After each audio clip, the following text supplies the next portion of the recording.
రాష్ట్రంలో పార్లమెంట్ ఎన్నికల హడావిడి మొదలైంది. అధికార పార్టీలో అభ్యర్థులు ఎవరనేది దాదాపు ఖరారైంది. దీంతో వారు ప్రచారాన్ని కూడా మొదలుపెట్టారు. ప్రతిపక్షాలు మాత్రం ఇంకా అభ్యర్థులు ఎవరో కూడా తేల్చుకోలేకపోతున్నాయి. కనీసం పోటీకి సిద్ధంగా నేతలెవరో కూడా అర్థం కాక తలలు పట్టుకుంటున్నారు. నిజామాబాద్ పార్లమెంట్లో అధికార టీఆర్ఎస్ దూకుడుగా ముందుకెళ్తుంటే ప్రతిపక్ష పార్టీలు మాత్రం పోటీలో ఎవరిని నిలపాలనే ఆలోచనలో పడ్డాయి.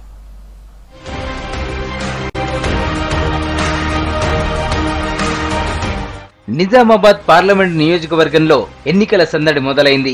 అధికార టీఆర్ఎస్ తరపున మరోసారి సిట్టింగ్ ఎంపీ కవిత పోటీకి సిద్ధమయ్యారు. ఇదివరకే ఆమె జిల్లా ఎమ్మెల్యేలు, ఎమ్మెల్సీలు, అనుచరులు, ముఖ్య నేతలు, కార్యకర్తలతో సమావేశాలు జరిపారు. ఇటీవల పంచాయతీ ఎన్నికల్లో సర్పంచులుగా గెలిచిన చాలా మంది ఇతర పార్టీల నేతలను టీఆర్ఎస్ లోకి ఆహ్వానిస్తున్నారు. 5 ఏళ్లలో తాను చేసిన అభివృద్ధిని చెప్పుకుంటూనే పార్లమెంటులో అత్యధిక స్థానాలు గెలవటంతో రాష్ట్రానికి కలిగే లాభాన్ని ప్రజలకు వివరిస్తున్నారు.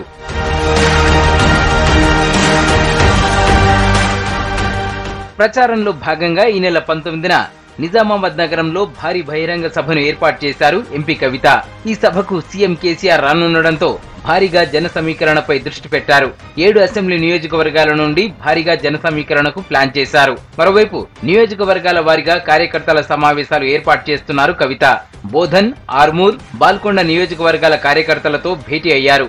నాయకుల మధ్య కలహాలు రాకుండా జాగ్రత్త పడుతున్నారు. ఎవరి విధులు వారికి అప్పజెపుతూ తానే స్వయంగా మానిటరింగ్ చేస్తున్నారు. జిల్లా నుంచి ప్రాతినిధ్యం వహిస్తున్న ప్రశాంత్ రెడ్డితో కలిసి సమన్వయ సమావేశాలు ఏర్పాటు చేస్తూ ప్రచారంలో స్పీడ్ పెంచారు.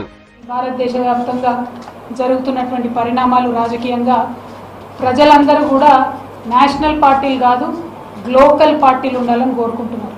అంటే local parties with global perspective. Local party ఉండాలి, రీజనల్ పార్టీ ఉండాలి, కానీ జాతీయ స్థాయిలో, అంతర్జాతీయ స్థాయిలో ఆలోచించగలిగేటటువంటి దృక్పథం ఉండాలి పార్టీలకు. అటువంటి పార్టీలు ఉంటే మన దేశం ముందుకెళ్తుంది అనేటటువంటి ఆలోచన ఇవాళ భారతదేశ వ్యాప్తంగా యువతి యువకులకు కానీ, ఆడబిడ్డలకు కానీ ప్రతి ఒక్కరు కూడా వచ్చినటువంటి సందర్భం. అనేక విషయాల్లో ఇవాళ కేంద్ర ప్రభుత్వాలు మనం మొండి చేయి చూపిస్తున్న సందర్భంలో ఢిల్లీలో మన మాట నెగ్గేలా మనకు బలం ఉండాలని చెప్పి వాళ్ళ కేసీఆర్ గారు భావిస్తా ఉన్నారు. మనమే కాదు, ఇక్కడ 16+1 ఎంఐఎం 17 సీట్లను మనం గెలుచుకొని ఇంకా కొంతమంది లైక్ మైండెడ్ నాయకుల్ని కలుపుకొని ఒక 100 ఎంపీ సీట్ల బలం మనం ఉంటే మన రాష్ట్రాలకు అవసరమైనవి మనం సాధించుకోవచ్చు. ఢిల్లీలో ఎవరున్నా సరే వారిని శాసించి మనం డబ్బులు తెచ్చుకోవచ్చు అన్న ఉద్దేశంతో ఇవాళ కేసీఆర్ గారు ఉన్నారు. గతంలో కాంగ్రెస్ పార్టీకి కంచుకోటగా ఉన్న నిజామాబాద్ లో ఇప్పుడు ఆ పార్టీ పరిస్థితి దారుణంగా తయారైంది. పోటీకి అభ్యర్థులు ముందుకు రాకపోవడంతో అధిష్టానం తలపట్టుకుంటోంది. గతంలో 2 సార్లు వరుస విజయాలు సాధించిన మాజీ ఎంపీ మధుయాష్ కి గెలవలేమని తెలిసి ఈసారి నిజామాబాద్ నుండి పోటీకి ససేమిరా అంటున్నారు. ఆయన భువనగిరి స్థానం నుండి పోటీకి ఆసక్తి చూపుతున్నారు. దీంతో మరో అభ్యర్థి కోసం వెతుకుతున్నారు పార్టీ పెద్దలు. మాజీ మంత్రి సుదర్శన్ రెడ్డిని బరిలో దింపాలని పార్టీ కార్యకర్తలు కోరుతున్నారు. మైనారిటీ ఓట్లు అధికంగా ఉండే నిజామాబాద్ సెగ్మెంట్ లో అదే సామాజిక వర్గానికి చెందిన అభ్యర్థిని బరిలో దింపాలన్న ఆలోచన కూడా చేస్తున్నట్టు తెలుస్తోంది. ఇందుకోసం మాజీ క్రికెటర్ అజారుద్దీన్, జిల్లా మైనారిటీ నాయకుడు రహీం షఫీ పేర్లను పరిశీలిస్తున్నట్టు సమాచారం. అయితే అధికార పార్టీ ప్రచారంలో స్పీడ్ పెంచిన తర్వాత కూడా తమ అభ్యర్థి ఎవరో స్పష్టం కాకపోవడంతో కాంగ్రెస్ కార్యకర్తలు నిరాశపడుతున్నారు.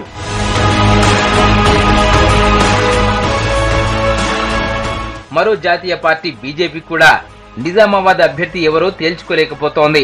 ధర్మపురి అరవింద్ కి దాదాపు టికెట్ ఖరారైందని చెబుతున్నప్పటికీ ఆయన అభ్యర్థిత్వాన్ని చాలా మంది నేతలు వ్యతిరేకిస్తున్నారు. పార్టీలో అంతర్గత పోరు బీజేపీకి తలనొప్పిగా మారింది.